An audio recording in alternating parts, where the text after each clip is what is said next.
Listen, I'm so honored today to be able to present a man that has been a blessing to me. I just got to be transparent. It's been a rough road for me in our ministry. 2 tornadoes, a whole lot of naysayers, a whole lot of this ain't gonna happen, God ain't gonna do it, that must not be God. But through it all, one voice outside of the voice of God has been constant in my life. And that's Bishop Eugene Bellinger. He's a scholar. He's a sought-out practitioner when it comes to Episcopal matters and church order and government. And when I got hit with the first tornado, he was the first person to call and say, hey, I'm on the road heading out of town, but send me a way that I can get some money to you. And one of the reasons why I have not, until now, invited him to preach is because I had no place to bring him.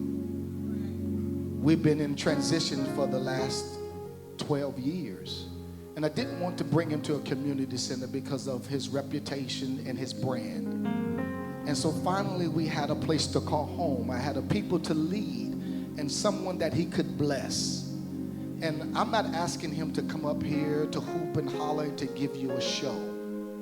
I brought him here as one that I revere and as a man I consider to be a father in my life, to come and see what the Lord has done and to see the people who I pastor that I love so much, to have an opportunity to speak to you from that role. And I'm asking you for the next 25 to 30 minutes, don't look for entertainment.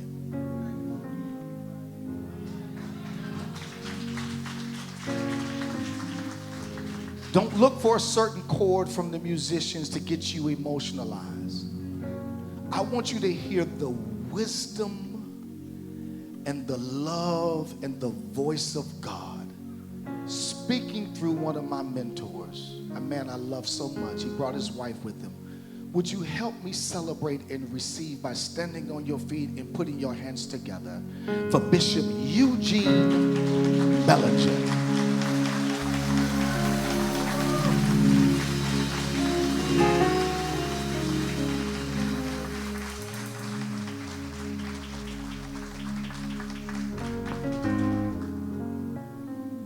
Well, I got to owe up to that reputation that you gave me. And, wow. Tell somebody wow. I said, tell somebody, don't tell me. Tell somebody wow. Y'all still looking at me? Let me try this again. Look somebody in the face. Say, wow. You look good. You look wonderful.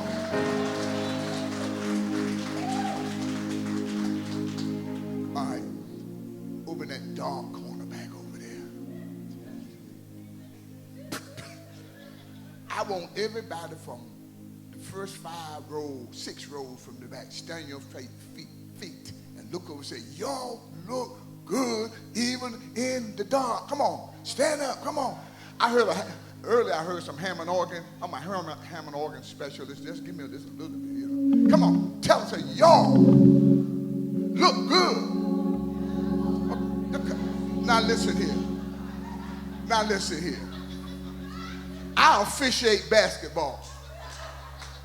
If you don't do it right, I'm going to count 5. I'm going to do this. So when I count 5,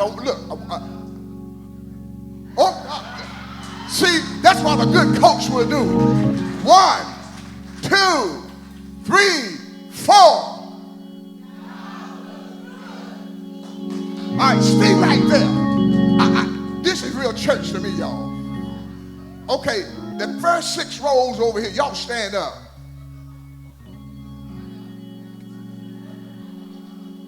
Okay, I want you to look over there. Take your finger. Over there, not at me. Now, when they say, y'all look good, I want you to say, I know we do. Come on, here we go. Come on, coach.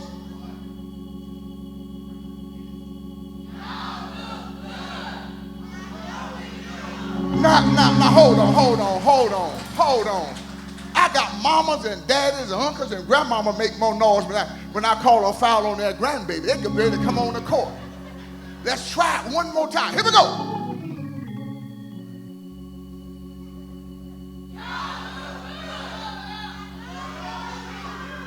Come on, now, y'all, no. I'm going to count to 3. You in violation of lane occupation too long. Come on, one more time.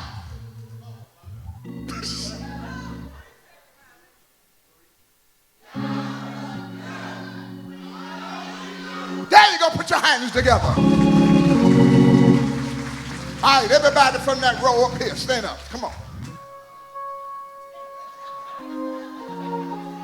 Here's the deal. Who's the coach over here? Here's the deal. I know y'all didn't expect the bishop to do this, but I'm being the referee today. It's my flow. Who's in charge of here? Oh, God, I like that. I want you to say, we included too. And what else? Now, tell them, not me. Look over there and say, we are included too. What else? All right, here we go. Coach, come on. 1. Come on, coach. Come on. Come on, I ain't got long. Come on. 1, 2, 3.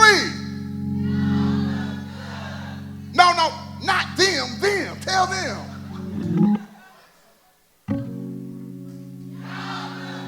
Come on.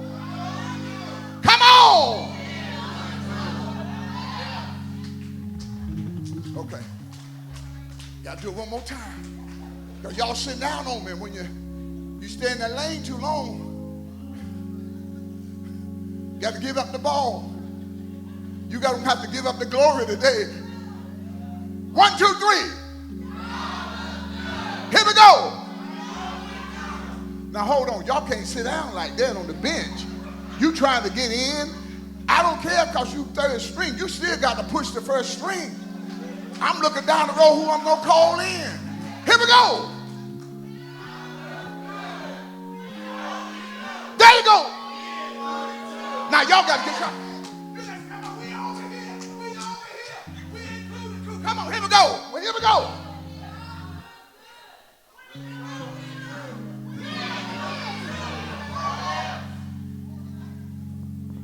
Now, these are the angry parents. You ignore my child. Tell somebody, don't ignore me. See, you looking at me like one of them granddaddies who said, you have to leave my child alone. Come on, say, don't exclude me. Now, don't tell me now. You have to turn around and do a circle and tell all 3 of this group, okay? Here we go. Let's go.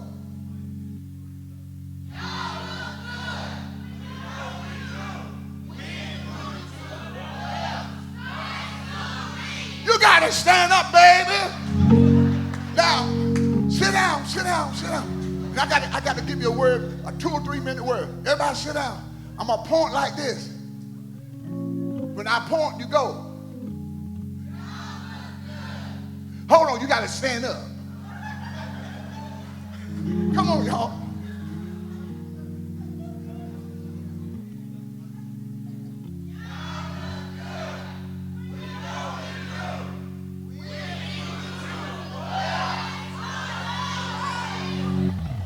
Clap your hands, everybody.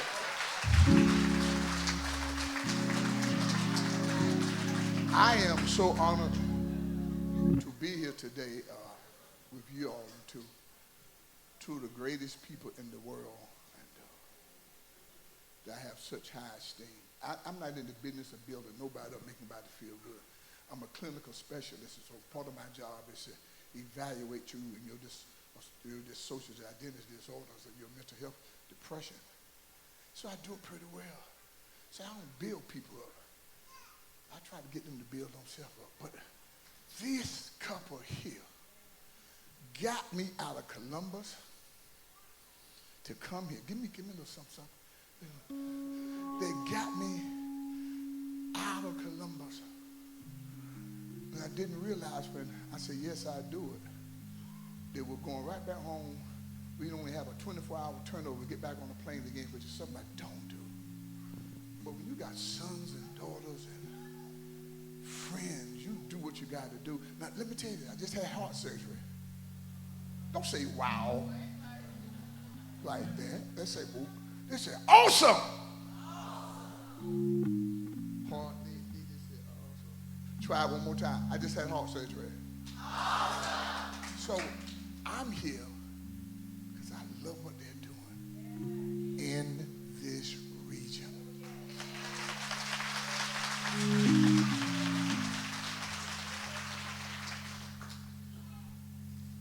I came here not for show, but just to show them that I love them. These are, no, don't you tell nobody in Columbus, nowhere else. If I got a top 5 list,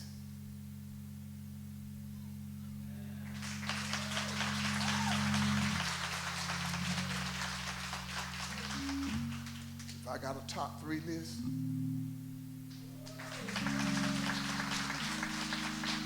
y'all are the most wonderful, most gracious, professional,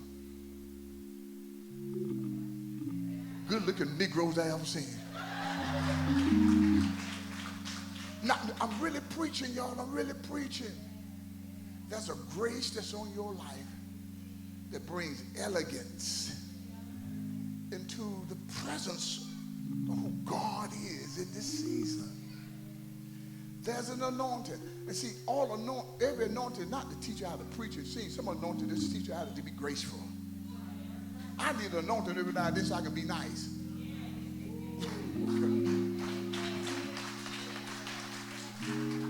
Because I always think about this. That when I went upstairs for watching my grandson catch the bus for the first time, and I went back upstairs after having throat surgery. I got in the bed and felt dizzy.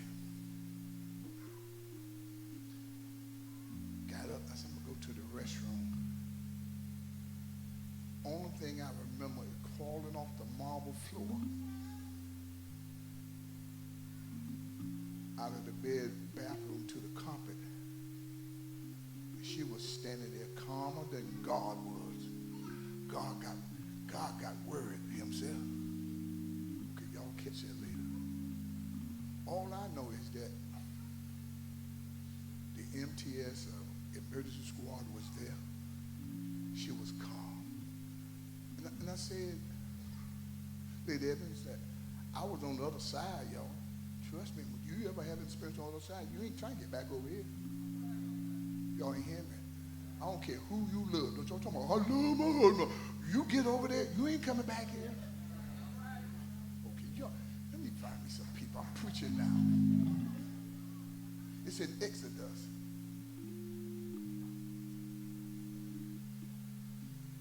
There's a place in God where men don't matter.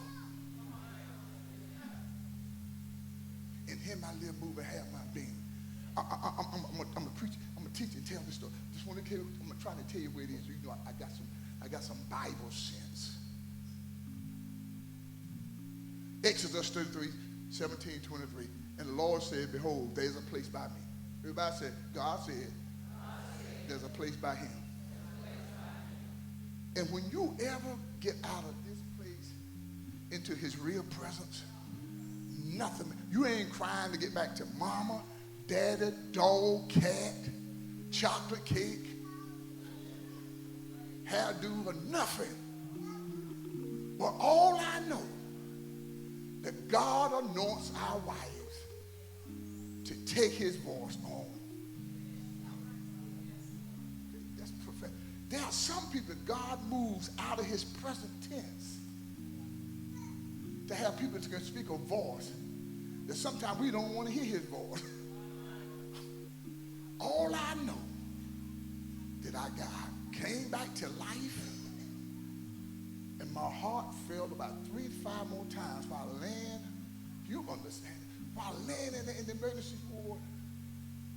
This is a clinic. They had no doctors there No surgery. They said you got to have surgery. But the hospitals are filled. All of the what am I saying? It looks like it's filled, and y'all can't get nowhere, but you just laying there waiting for somebody. Hear me, hear me. I have a hospital where I have 5 German doctors. When I come there, I'm their patient. You got that too, but you can't get to it. You laying on the gurney of life right now. But remember, you're in a place with God where men don't matter. It's like when you're out on that court, the football field. I got the daughter. And you feel it, but then all of a sudden, something happens. He said, Mr. Bellinger, your heart went down 3 to 5 more times. All of them. He said, you got to have surgery. You know what I asked the doctor? Doc, if you do the surgery, can I keep on officiating basketball? You know what he said to me? When I finish with you, you're going to outrun everybody on the court. Let me tell you what God told me to tell you. You're going to outrun everybody on the court after today.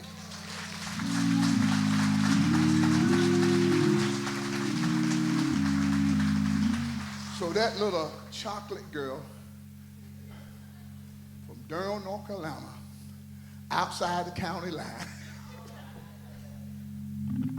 called my name. And I'm here to be with y'all today because of her.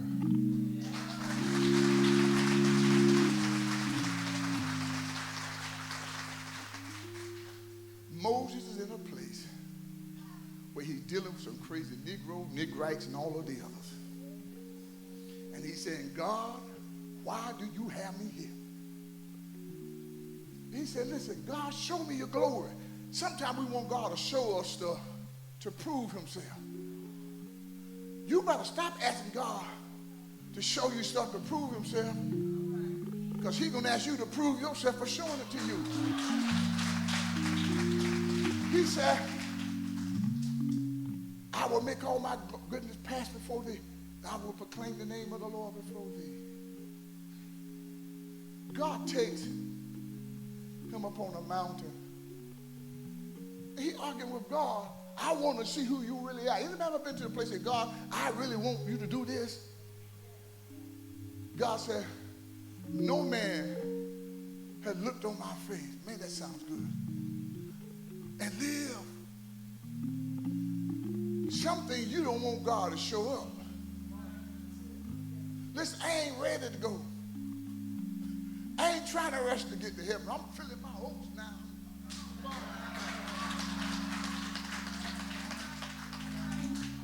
I could do this down the court.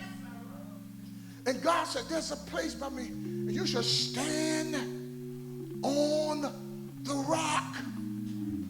Man, y'all killed it this morning. And he said, while my glory passed by. God want to know, can he trust you to stand long enough to what you asked him for pass you by? That's a whole lot of things I asked God for. He just passed. I know we said, pass me not, oh gentle Savior. Be glad that he passed you by on something. Because if he gives you the ultimate, he got to stop by and take you bye-bye. He said, there's a place by me, and you shall stand upon the rock. And when my glory pass by, I'm going to hide you in the cleft of the rock. God wants to know, can he trust you to stand on his word before he give you revelation? Because when he gets in the cleft of the rock, he covers his face, his eyes. Somebody put your hands over your eyes and just say, God, thank you for covering my eyes. Because when your glory were passing by, I would have seen some stuff I didn't like and you didn't like, and you were going to remind me, I got to go in. And when he took his hand down, he saw his hinder part. You know what it say? His grace, his goodness, and his greatness. He We saw God's grace, his greatness, and his goodness wrapped up in his glory. You're in a place with God where nothing matters. No one's matters. This is your final. I came to tell this church, this is a powerful church.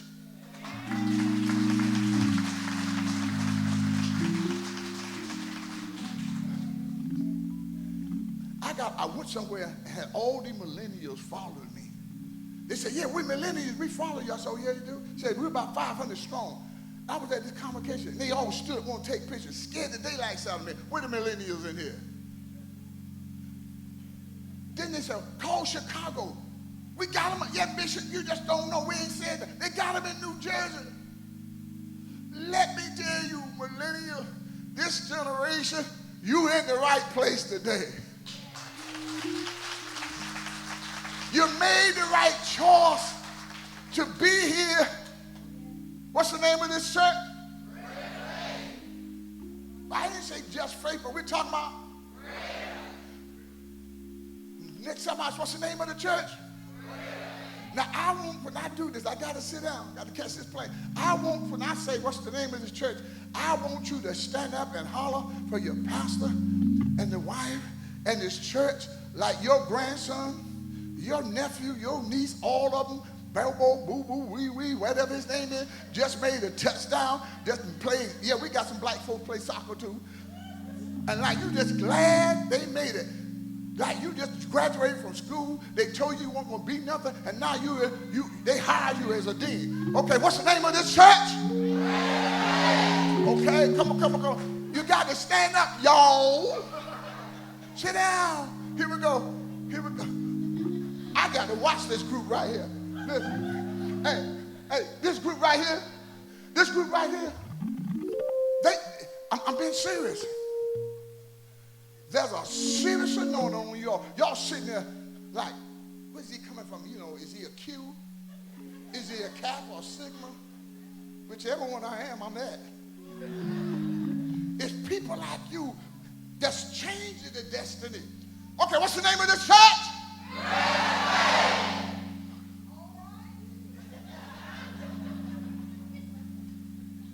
What's the name of this church?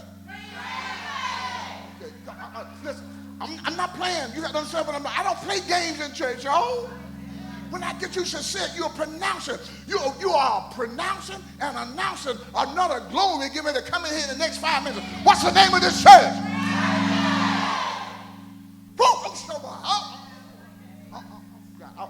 I'm from old Pentecostal church. We speak in tongues. I'm sorry. What's the name of this church? Woo!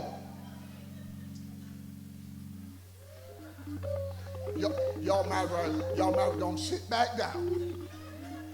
Because this boy right here got it together, right? What's the name of this? Here we go. Here we go. Here we go. Here we go. Come on, y'all.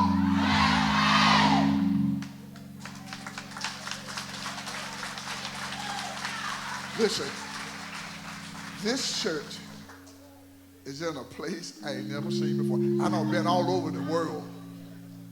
I done sat with some of the greatest leaders and preachers. But I never seen a man and woman with such grace on their life for the multitude of people. I honor you too. I honor you for trusting me. Let's stand on our feet just for a few moments.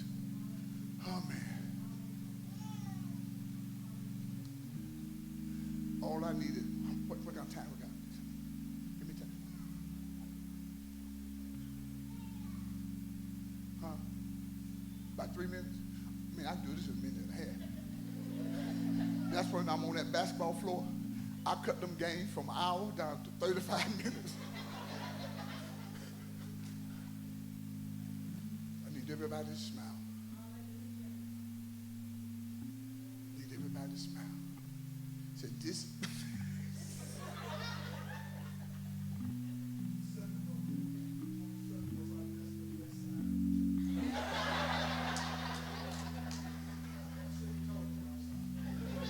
Is that where the young people on the other side of that wall?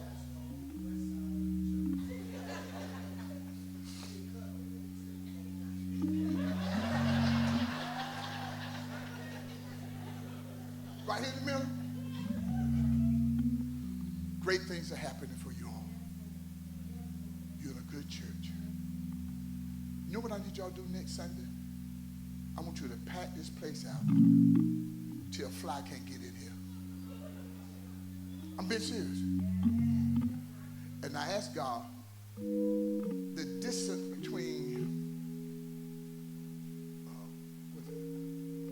where I'm at? I'm in Moundville, but where I'm saying Tuscaloosa. I said, God, why the distance? He said yesterday. God said, I put a distance so you can see what belongs to you. Okay, you missed it.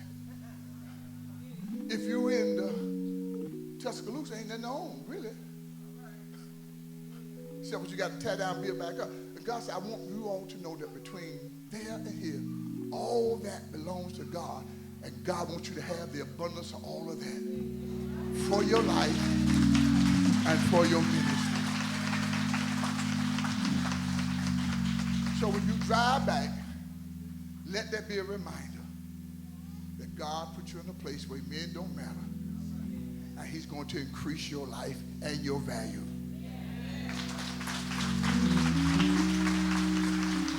Remain standing.